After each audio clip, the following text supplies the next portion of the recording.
시청자 여러분 안녕하십니까? 정현정입니다. KBS가 지역 공영방송의 새로운 모델을 만들기 위해 실험 중인 7시 오늘 제주, 지금 시작하겠습니다. 그제 정부에서 발표한 예비 타당성 조사 면제 사업과 관련해 결국 문재인 정부도 토건 경제에 의존하고 있다는 비판이 나오고 있습니다만 제주의 경우는 사정이 달라 보입니다. 제주 지역 하수처리 문제가 그만큼 시급하고 중요하다는 뜻인데요. 이번에 예비 타당성 면제 사업으로 결정된 제주시 도두동 하수처리장은 제주도 전체 하수처리의 절반이 넘는 60%를 담당하고 있는 곳입니다. 취재 기자가 현장에 나가 있습니다. 김가람 기자, 지금 하수처리장 어떤 시설 옆에 있는 건가요? 네, 저는 지금 2차 침전지에 나와 있습니다. 이곳 2차 침전지는 위생물로 처리한 하수의 찌꺼기들을 가라앉히는 곳으로 사실상 하수 처리의 마지막 단계에 해당하는 곳입니다. 그런데 3년 전 이곳에서 방류한 하수가 수질 기준을 크게 초과한 것으로 드러나면서 소위 하수 처리 대란이 불거졌는데요. 실제 제주도는 지난해까지 3차례에 걸쳐 개선 명령까지 받았습니다. 이 시설은 낡은데 하수가 급증하면서 과부하가 걸린 건데요. 하루 처리량이 13만 톤에 이르지만 현재 가동률은 99%로 포화 상태를 보이고 있습니다. 결국 제주도는 오는 2025년까지 모두 3,800억 원을 들여서 이 시설 용량을 22만 톤으로 늘리고 지금 보이시는 이 시설들을 모두 지하에 배치하는 한편 지상에는 공원을 조성하는 현대화 사업을 추진했는데요. 역시 관건은 사업 추진 기간이었습니다. 그런데 이번 정부의 발표로 사업 기간이 1년 정도 앞당겨졌고 특히 국가 사업으로 인정받으면서 이 국비 확보에도 도움을 받을 수 있을 것으로 그렇게 전망되고 있습니다. 네, 주민들 반응이 궁금합니다. 혹시 이야기를 직접 좀 들어볼 수 있을까요? 네, 오늘 이 자리에 고영률 전 도두동 마을회장님 나와 계십니다. 네, 마을회장님 안녕하세요. 안녕하십니까. 네, 먼저 정부의 이번 발표에 대한 이 마을회 분위기 전해주시죠. 예.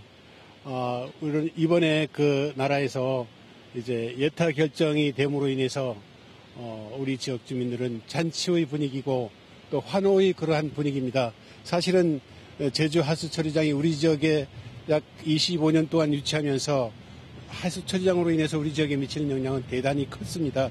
이를테면 악취 발생으로 인해서 우리 지역 주민의 그 삶의 질이라든가 삶의 이미지가 땅바닥을 쳤고 또한 상권이 이렇게 흔들렸고 또한 하수처리장에서 하수가 우리 어장으로 유입됨으로 인해서 우리 어민들이 상당히 고생이 많습니다. 네, 그런데 당초 이 마을회에서는 이 현대화 사업을 현대화 사업의 시설 용량 증설을 반대하셨던 걸로 알고 있는데 이 현대화 사업은 추진하는 거는 찬성하고 계시거든요. 그 이유는 어디에 있다고 보십니까? 예. 그 당시에 반대할 시기에는 정말로 그 악취 관련이라든가 하수 유입 관계라든가 이런 것들이 상당히 너무 심했습니다. 그래서 그때는 그렇게 해서 반대했고 우리가 그 육지부에 있는 경기도 안양시 박달 하수처리장을 견학 갔었는데요. 거기 가보니까 지상에는 그 공원 조성이 되어 있고 축구장이라든가 잔디구장이라든가 어린이 놀이 시설이 되어 있었습니다. 그리고 또 지하에는 지하 3층으로 하수처리장이 건설이 됐는데 악취가 발생이 안 했습니다. 거기 3층까지 내려가는데도 악취가 발생이 안 됐고 또한 그 방류수가 정말로 깨끗하게 방류되고 있었습니다. 그래서 찬성하시는 거죠? 네, 알겠습니다. 좋은 말씀 감사합니다. 고맙습니다. 네, 고맙습니다. 네, 다음으로는 이 홍영철 제주 참여환경연대 대표 모시고 말씀 한번 나눠보도록 하겠습니다. 네, 대표님 안녕하세요. 네, 먼저 이번 이 제주도의 이 하수처리장 이 개선 사업에 대해서 좀 어떻게 평가하시는지 말씀 부탁드리겠습니다. 네, 하수처리장을 현대화하는 사업이라고 하는데요. 현재 노천으로 돼 있는 곳을 지중화하고 또 이 처리 용량이 현재 13만 톤에서 22만 톤으로 끌어올리는 그런 사업이라고 들었습니다. 근데 지금 여기를 이제 지중화하면은 이 지역 주민들이 어쨌든 이 악취로부터 조금 경감이 되고 이 위의 공간들을 이용할 수 있기 때문에 주민들한테 필요한 것이고요. 또 한편으로는 현재 그 제주도의 하수처리장이 특히 여기 제주 하수처리장 같은 경우는 포화 상태이기 때문에 이 처리 용량을 늘릴 필요가 있습니다. 네, 그렇다면 이 제주의 하수 처리 문제를 조금 더 근본적으로 해결하기 위해서는 좀 어떤 정책이 고민돼야 된다고 생각하시는지 말씀 부탁드립니다. 단기적으로는 현재 하수 처리가 포화하기 때문에 늘리는 게 필요하지만 이 여러 가지를 이제 같이 생각해 보면 특히나 이제 하수 처리뿐만 아니고 쓰레기 문제라든지 교통 문제라든지 지하수 문제 이런 것들을 종합적으로 고려하면 단순히 이제 공급을 늘려가지고 지금처럼 시설을 늘려가지고 해결하는 방법은 한계가 있다 이렇게 생각을 하고요. 이 관광객들에 대한 적절한 이 수요 관리와 그리고 개발 정책을 할 때 이런 환경 기초 시설에 맞춰 가지고 허가를 내는 그런 정책들이 필요하다 이렇게 생각합니다. 네, 좋은 말씀 감사합니다. 고생하셨습니다. 네, 지금까지 도두 하수 처리장에서 오늘 제주 현장이었습니다.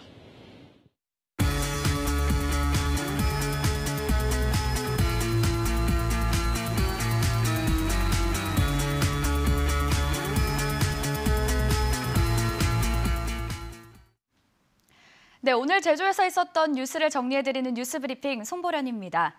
먼저 지난 한 주 KBS 제주 페이스북에서 화제를 끌었던 뉴스부터 볼까요? 현장 실습 도중 사고로 숨진 고 이민호 군 사고와 관련해 법원이 업체 대표에게 집행유예형을 선고했다는 뉴스 속보에 많은 분들이 관심을 보였는데요. 1,400명 이상에게 전달됐고 60명 이상이 공감이나 댓글 등으로 참여해 주셨습니다. 안타까운 사고를 반복하지 않기 위해서는 사업장의 안전 책임을 무겁게 물어야 한다는 여론이 높아지고 있습니다. 오늘 첫 뉴스는 오늘 오전에 있었던 원희룡 지사의 기자간담회 소식부터 전해드립니다. 국토부의 제2공항 기본계획 수립 용역 강행으로 시민사회와 지역 주민의 반발이 거센 가운데 관련 도민 설명회가 설 명절 이후 열릴 것이라는 예측이 나왔습니다. 강정훈 기자가 전해드립니다. 그렇게 관련된 사건이 모두 확정되는 대로 적극적으로 검토하겠다라는 말씀을 드리겠습니다. 정부는 믿음을 가지고 지속적으로 주민 여러분과 소통하겠습니다. 원희룡 지사가 문 대통령의 약속을 환기시키며 200명 넘는 강정마을 사법처리자의 특별 사면을 건의했습니다. 대통령님의 공약을 지키는 길이며 강정마을 지역은 국책사업 추진에 따른 상처를 치유하기 위한 국가적 채무이기도 합니다. 이 공항 기본계획 용역 수립을 강행한 국토부의 도민 설명회도 설 이후 열릴 것이란 기대도 내놨습니다. 도민의 알 권리를 강조하며 설명회 뒤 제주도의 입장 발표를 예고했습니다. 반대의 사이에 진행되어 있던 모든 내용에 대해서 도민들이 알 권리가 있지 않습니까? 도지사도 알아야 뭘 어떻게 할 거니까 그 부분들에 대해서 가급적 빠른 시간 내에 녹지국제병원 허가 뒤 녹지의 공식 반응은 없다면서도 개원 기한이 한 달 정도 남은 만큼 결정에 따라 합당하게 대처하겠다며 사업계획서 공개에도 자신감을 내비쳤습니다. 의회 같은 데서 열람 같은 거 한다면 저희들은 다 응하고 있고요. 그래서 사실 나중에 보시면 알겠지만 그 사업계획서라는 거에 뭐 대단한 비밀이 있거나 뭐 의혹을 가질 만한 내용이 있는 게 아닙니다. 원희룡 지사는 설을 앞두고 첨예한 갈등 현안에 대한 입장을 내놓으며 민심을 겨냥했습니다. KBS 뉴스 강정훈입니다. KBS가 최근 연속으로 보도해드리고 있는 태양광 관련 소식도 전해드립니다. 친환경 에너지 장려 정책에 기대 제주에서도 임야와 농경지 할 것 없이 태양광 발전소가 설치되고 있는데요. 환경과 경관 훼손에 대한 우려도 불거지고 있습니다. 강인희 기자가 자세하게 전해드립니다.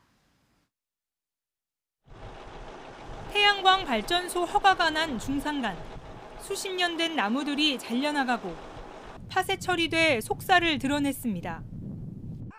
농경지에서도 태양광 시설을 위해 과실나무들이 베어졌고 다른 밭엔 감귤나무와 방풍림이 있던 자리에 태양광 발전소가 들어섰습니다.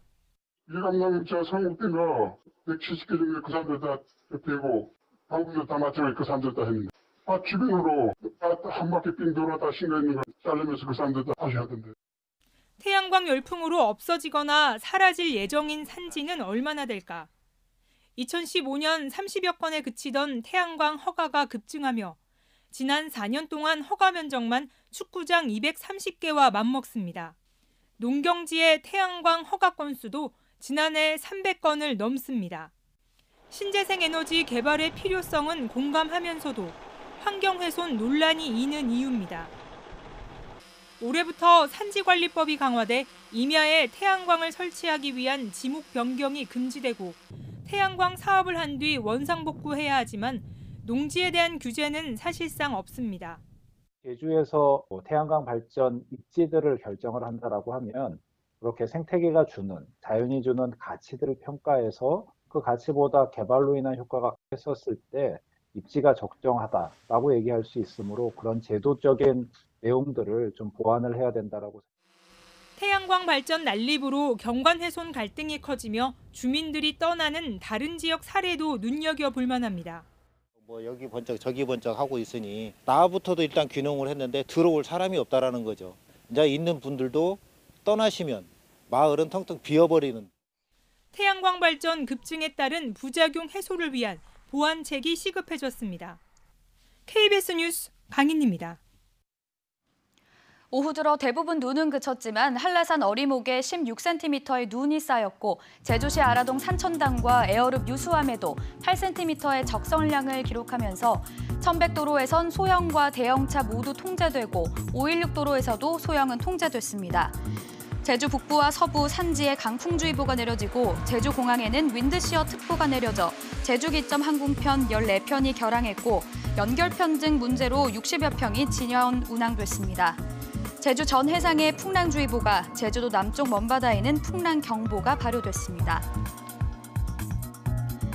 영리병원에 반대하는 전국 시민사회단체가 모인 범국민운동본부는 서울중앙지검 앞에서 기자회견을 열고 정진엽 전 보건복지부 장관을 직무유기 혐의로 고발했습니다.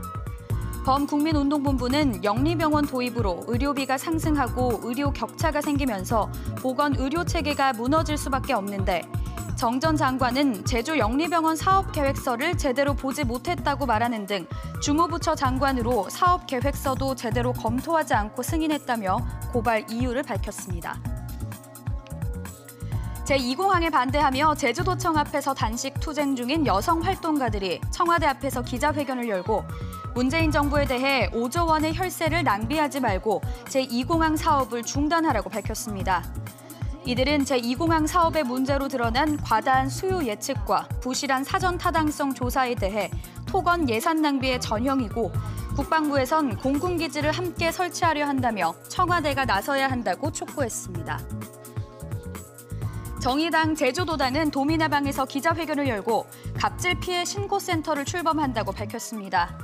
정의당은 설 명절에도 불구하고 자영업자는 대형마트에 손님을 뺏기고 노동자들은 임금을 제때 받지 못하고 있다며 갑질 피해 신고센터에서 상담과 다양한 조력 역할을 통해 갑질 횡포를 막아내겠다고 밝혔습니다. 제주지방경찰청은 제주시 공무원 51살 허모 씨와 58살 강모 씨에 대해 각각 뇌물수수 혐의와 제3자 뇌물 공여 혐의로 검찰에 기소 의견으로 송치했습니다.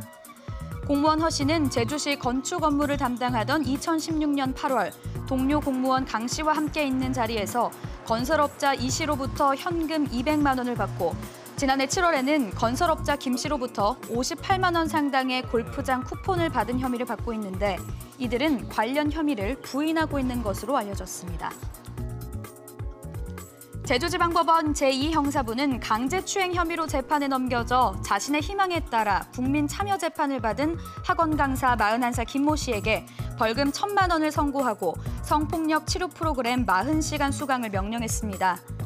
김 씨는 지난해 6월 수업을 마친 10대 여학생을 본인의 차로 데려다주는 과정에서 강제로 추행한 혐의로 기소됐습니다. 지금까지 뉴스 브리핑이었습니다.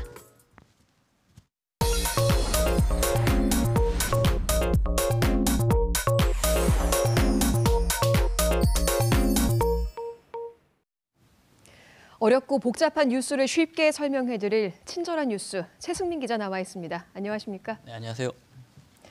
오늘은 이 영리병원 소식을 준비해 오셨습니다. 네. 녹지 측이 제주도에 병원 인수를 요청했었다는 보도 이후에 논란이 커지고 있는데요. 이 논란에 대해서 먼저 설명을 해주시죠.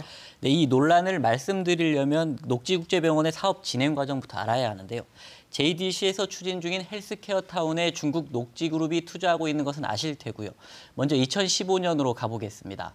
녹지그룹은 2015년 3월에 녹지국제병원을 건립하겠다는 사업계획서를 제주도에 제출했습니다.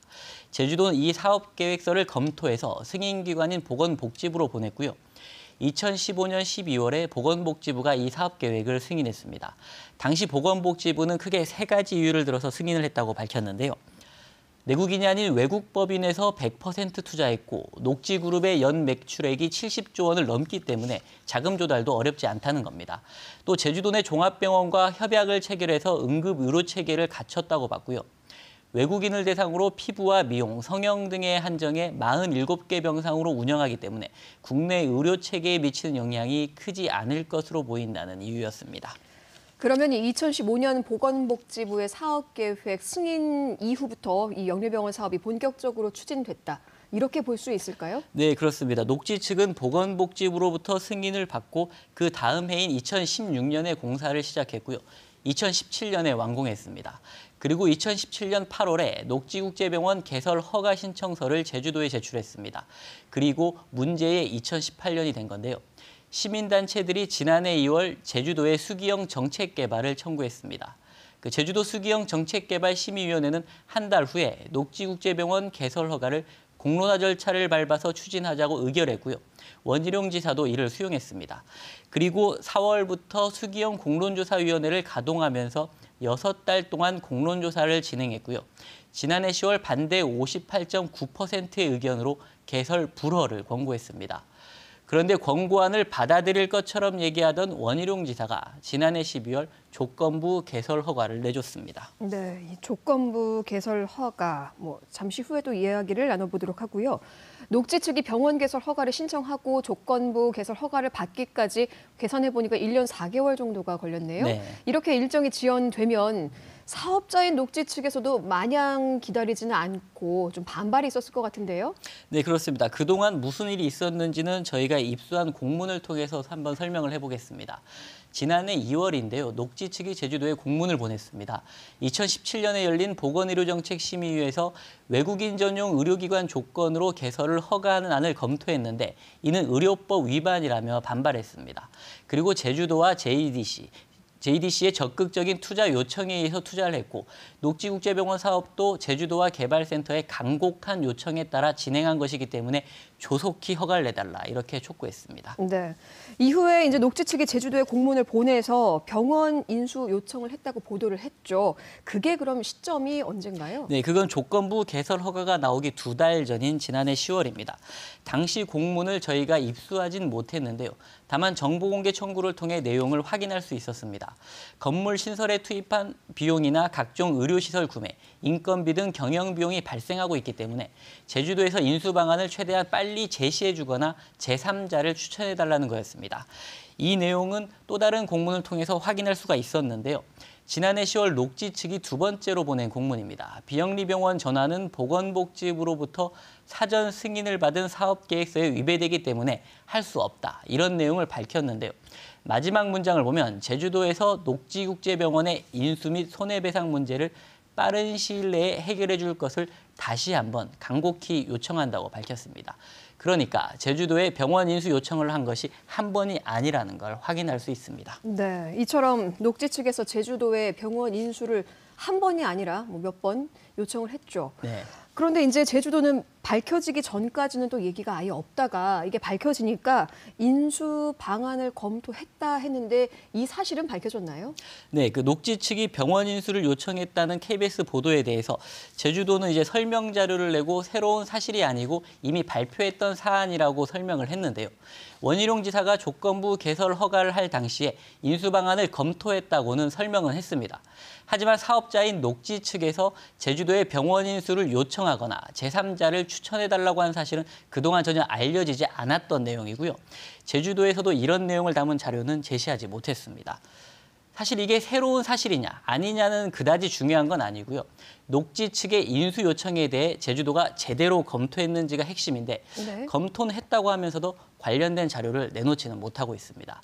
병원 인수를 검토했다면 얼마가 필요한지 예산은 있는지 등을 당연히 알아봐야 할 거 아닌가요? 그런데 검토를 했다면서 그런 증거를 내놓지는 못하는 거죠.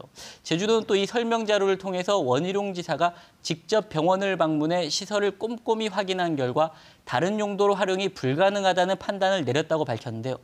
이게 조건부 개설 허가를 내주기 불과 이틀 전입니다. 원지사가 확인을 했다는 거죠. 네. 원지사는 의사 출신도 아니지 않습니까? 네. 당연히 병원을 운영한 적도 없고요.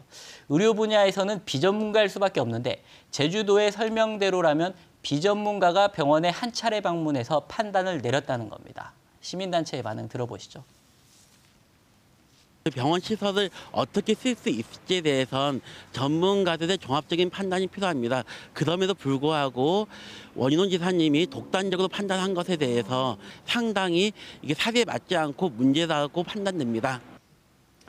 네, 사실상 이 녹지 측의 병원 인수 요청을 제주도가 받아들이지 않았다는 건데 또 녹지 측은 조건부 개설 허가에도 반발하고 있지 않습니까? 네, 맞습니다. 그 사실도 공문으로 확인할 수 있는데요. 12월 5일자, 그러니까 조건부 개설 허가가 난 날짜로 녹지 측이 제주도에 보낸 공문입니다. 2017년 8월 병원 개설 허가 신청서를 접수한 이후 제주도가 민원 신청을 6차례나 지연시켰고 공론화 절차에 들어가면서 1년 이상 지연시켰다고 밝혔습니다. 또 외국인 대상 조건부 허가에 대해는 절대 받아들일 수 없다. 이렇게 강력한 반대 의사를 전했는데요.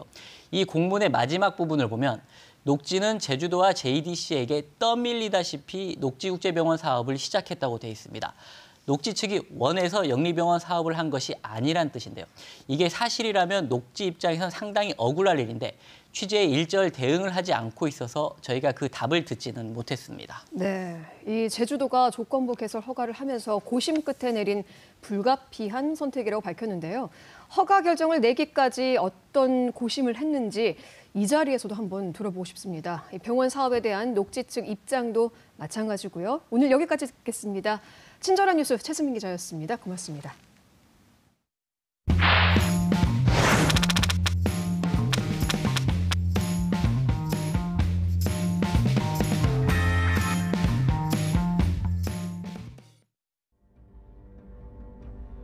여기 직강소가 있으니 서울에서 일어난 모든 잘잘못은 여기 직강소에서 따로 정할 것이야.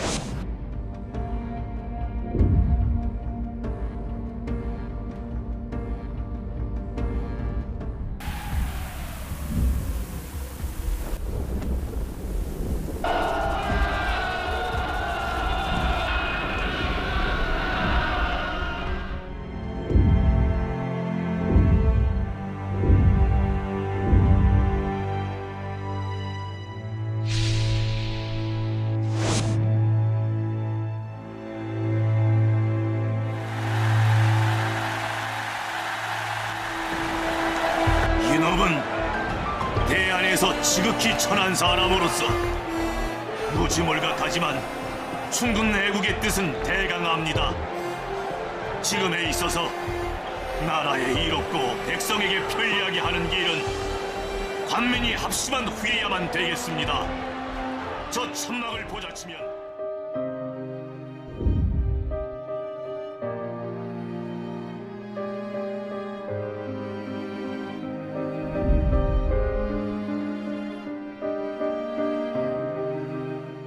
전국에 145개의 인민위원회가 결성됩니다. 그중에서 이론적으로 탄탄하고 조직적으로 강력한 인민위원회가 어디에? 제주인민위원회입니다. 233명의 제4대 민의원 의원을 뽑아내는 총선거가 5월 2일 오전 7시를 기해 전국 7,423개구 투표소에서 일제히 개시되었습니다. 조금도 서툴러 보이지 않고 능숙한 투표 광경이 곧 우리나라 민주주의의 발전을 표시하고 있습니다.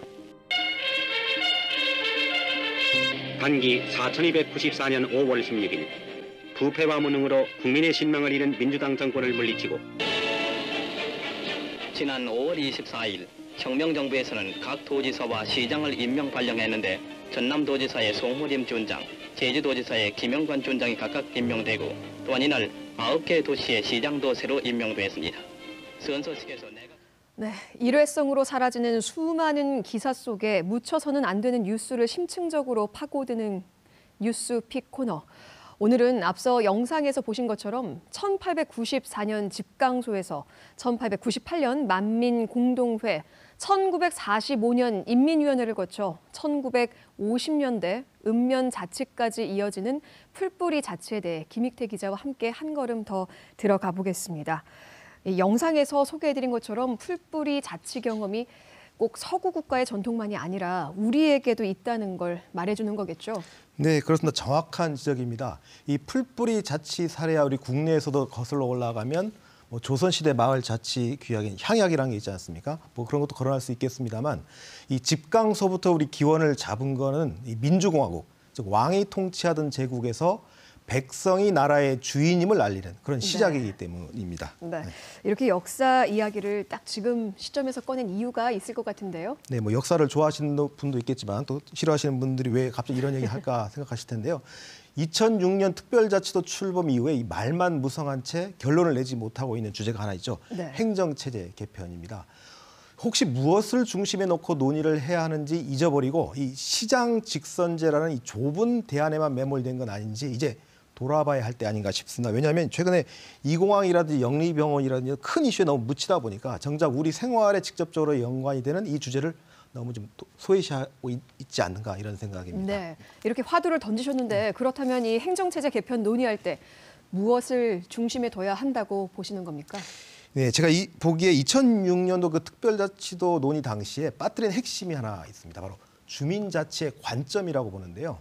이 지방자치는 말 그대로 주민 스스로 다스린다. 이게 핵심입니다. 그런데 이 중앙정부 권한을 제주지방정부로 가지고 오는 데만 너무 집중한 나머지 네. 그 권한을 진짜 주인이 누굽니까? 도민 아닙니까? 그 진짜 주인인 도민에게 넘겨주지 못했다는 겁니다.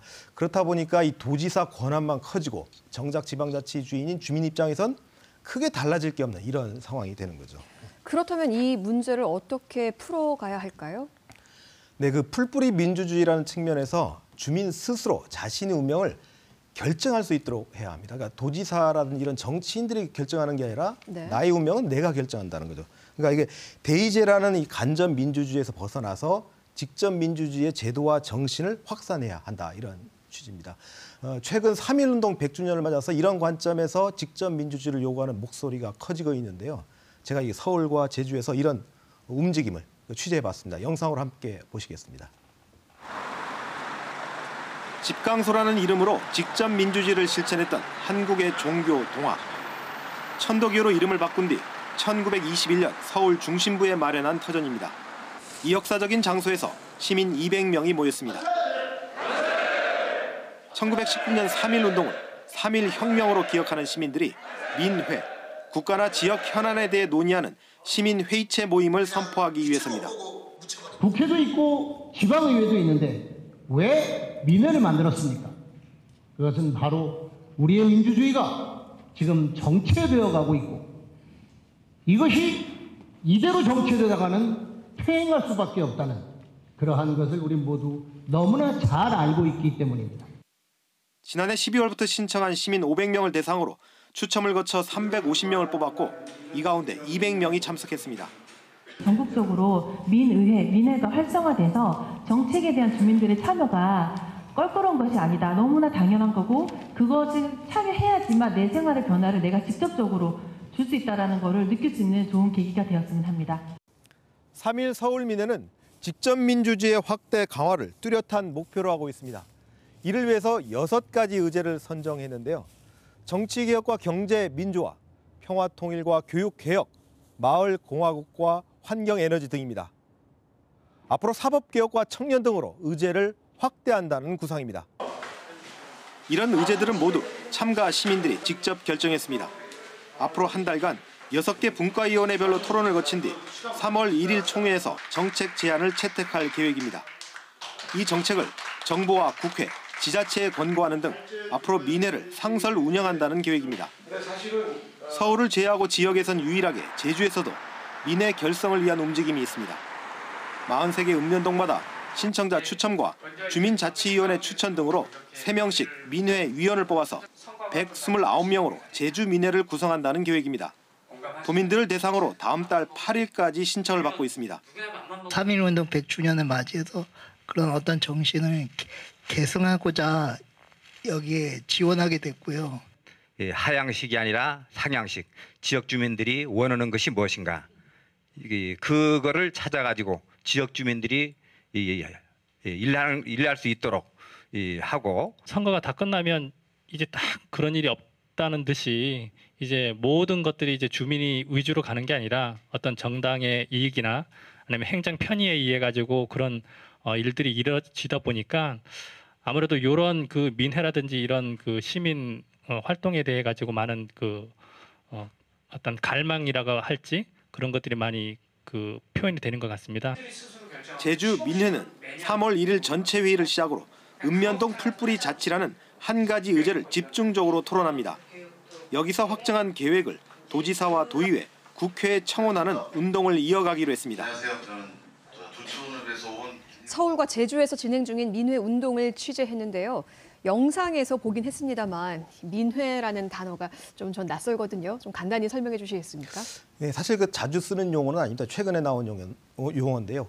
민회, 그러니까 백성 민자의 모임 회를 쓰고 있습니다. 그러니까 쉽게 풀면 백성들의 모임이겠죠. 그러니까 제주 민회하면 제주도민들이 모여서 제주 현안에 대해서 논의하고 그 정책을 만들어서 정치인들을 견제하는 일을 한다. 뭐 이렇게 보시면 될 것 같습니다. 근데 이게 법적 근거가 있는 모임은 아닙니다. 그러니까 직접 민주주의를 추구하는 일종의 시민운동의 하나다. 이렇게 보시면 될 것 같고요. 앞서 소개해드린 그 집강소나 만민공동회 등도 이 민회의 한 유형일 수 있고요. 세계적으로 한번 거슬러 올라가 볼까요? 민주주의가 시작된 고대 그리스 아테네에서 이 볼레라라고 불리던 형태에서 그 기원을 찾아볼 수도 있습니다. 이 당시에는 시민운동은 아니죠. 바로 제도화된 회의체 모임이었는데요. 시민 자격이 있는 30살 이상 남성 중에서 그때는 여성의 시민권이 없었던 거 아시죠? 추천 선발한 사람들로 민회를 구성해서 아테네의 중요 사항을 결정했습니다. 근데 여기서 추첨이라는 것 때문에 사람들이 여러분들이 좀 놀라실 텐데요. 고대 우리가 보통 지금 선거 얘기할 때마다 그런 얘기하죠. 선거가 오히려 민주적인가? 네. 이런 질문을 들어보면 사실 선거는 돈이 많거나 세력이 있거나 조직이 있는 사람이 유리한 제도입니다.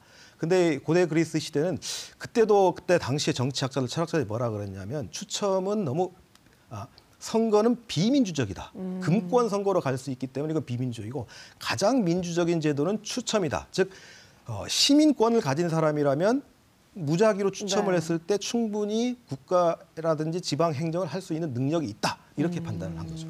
갑자기 뭐 추첨 아테네 나오니까 고등학교 역사 시간이 생각나기도 하는데요.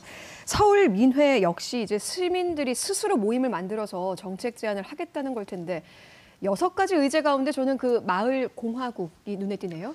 네, 사실 저도 의외였습니다. 왜냐하면 이 서울 민회 신청자 500명 가운데 평화 통일과 정치 개혁에 이어서 3번째로 많은 시민들이 마을공화국 분과를 희망했더라고요.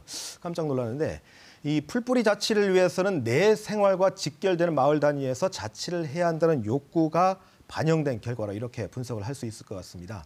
이 제주 민회에서도 아까 리포트에서 보셨습니다만 읍면동 자치를 의제로 선택하지 않았습니까? 네. 같은 맥락으로 이해하시면 될 것 같습니다. 그런데 그 읍면동 자치하면 현재 논의 중인 시군 단위보다는 좀 더 작은 규모에서 자치를 해보자는 건데 이게 과연 현실성은 있을까요? 네, 아까 그 영상에서 보셨지만 우리 50년대 이미 읍면동 단위에서 자치를 한 적이 있거든요. 그러니까 현실성은 저는 있다고 보는데 판단은 그러니까 주민들의 선택에 맞게 한다. 이게 주민자치 정신이라고 봅니다. 그 사실 현재 기초단체인 시, 군 단위는 직접 민주주의를 하기엔 규모가 너무 크다라는 이런 비판들이 있죠. 네. 정부에서 지난해 9월 국무회의 의결을 거쳐서 자치분권 종합계획을 채택했는데 이 제주특별자치도 분권 모델과 관련해서 아주 주목할 만한 내용을 결정했습니다. 지방정부 형태와 계층 구조, 선거제도 등에 대해서 제주도민들에게 자기결정권을 주겠다 이런 구상을 밝혔습니다. 이게 무슨 말이냐면 정부 체제를 대통령제, 의회제, 의원내각제 이런 것처럼 도지사 중심으로 할지 도의회 중심으로 할지 그리고 기초단체 단위를 시군 단위로 할지 읍면동으로 할지 아니면 아예 더 좁혀가지고 리단위 마을로 할지 그리고 선거제도를 현행 소선거구제도로 할지 중대선거구로 할지 또 최근 중앙정치권에서 논의 중인 연동형 비례대표를 도입할지 이 모든 것들을 도민들 선택에 맡기겠다는 겁니다. 이런 방법으로 마을 읍면동 자치 등 풀뿌리 민주주의를 강화하고 직접 민주주의 활성화로 주민 중심 분권 모델을 완성하겠다 이렇게 명시해 놓았습니다. 그러니까 제 말씀은 중앙정부조차도 이런 대안을 제시했는데 정작 제주에서 행정시장 직선제나 이 좁은 한정된 대안만 놓고 찬반을 묻는 형태로 논의를 진행하고 있는 게 아닌가, 저는 이런 생각이 드는 겁니다. 네, 이 1950년대에도 시행했던 읍면자치. 21세기 제주 도민들에게 논의할 기회조차 봉쇄해서는 또 안 되겠죠. 앞으로 행정계층 구조와 관련해 보다 풍부한 논의를 주민 중심으로 진행했으면 하는 바람입니다. 지금까지 뉴스픽 김익태 기자였습니다.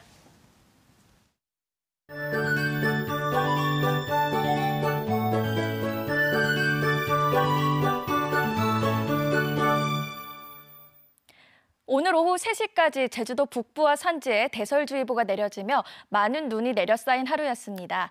중산간 이상도로엔 비와 눈이 얼어붙어 미끄러운 곳이 있습니다. 퇴근길 특히 안전운전 하셔야겠고요. 현재 대설주의보는 해제된 상태지만 오늘 밤까지 북부 중산간 이상 지역엔 산발적으로 눈이 날리는 곳이 있겠습니다. 찬바람도 강하게 불면서 매우 춥게 느껴지고 있는데요. 지금도 제주도 산지와 북부, 서부 지역에 강풍주의보가 내려진 상태입니다. 내일 오전까지 산지와 북서부 지역을 중심으로 바람이 매우 강하게 불겠는데요. 체감 온도는 더 떨어져 오늘보다 더 춥겠습니다. 시설물 관리에도 유의하시고 보온에도 신경 쓰시기 바랍니다. 중산간 이상 도로에선 밤사이 기온이 떨어지면서 내일 출근길에도 빙판 구간이 많겠는데요. 교통안전에 각별히 유의하시기 바랍니다. 내일 오전 서해상에서 만들어진 눈구름대의 영향으로 산지에 눈이 조금 더 오겠는데요. 1에서 3cm의 적설량이 예상됩니다. 북부 지역을 중심으로는 가끔 눈이 날리는 곳이 있겠습니다. 다음은 내일의 기온과 해상 날씨입니다. 내일 아침 최저 기온 1도에서 3도로 오늘 아침보다 3, 4도가량 낮겠고 찬바람까지 불면서 매우 춥게 느껴지겠습니다. 낮 최고 기온은 남부 지역을 제외하고 2, 3도가량 높게 나타나겠고요. 현재 남부 연안바다와 남동 연안바다를 제외한 제주도 전해상과 남해 서부 먼바다에 물결이 매우 높게 일면서 풍랑주의보가 내려진 상태입니다. 내일 오후까지 제주도 전해상과 남해 서부 먼바다에 매우 강한 바람과 매우 높은 물결이 일겠습니다. 항해나 조업하는 선박에 주의가 필요합니다. 이 시각 제주공항에 윈드시어 특보가 발효 중인 가운데 일부 제주기점 항공편이 지연 출발되고 있습니다. 주간 날씨입니다. 일요일에 기압골의 영향으로 비 소식 있고요. 설 연휴인 다음 주엔 특별한 눈비 소식이 없겠습니다. 날씨였습니다. 7번째 마련한 7시 오늘 제주 마쳐야 할 시간입니다. 다음 주엔 60년 만에 돌아오는 황금 돼지의 해, 기해년이 시작되는 설 연휴가 있습니다. 황금 돼지의 기운을 받아 건강하고 행복한 한 해 보내시기 바랍니다.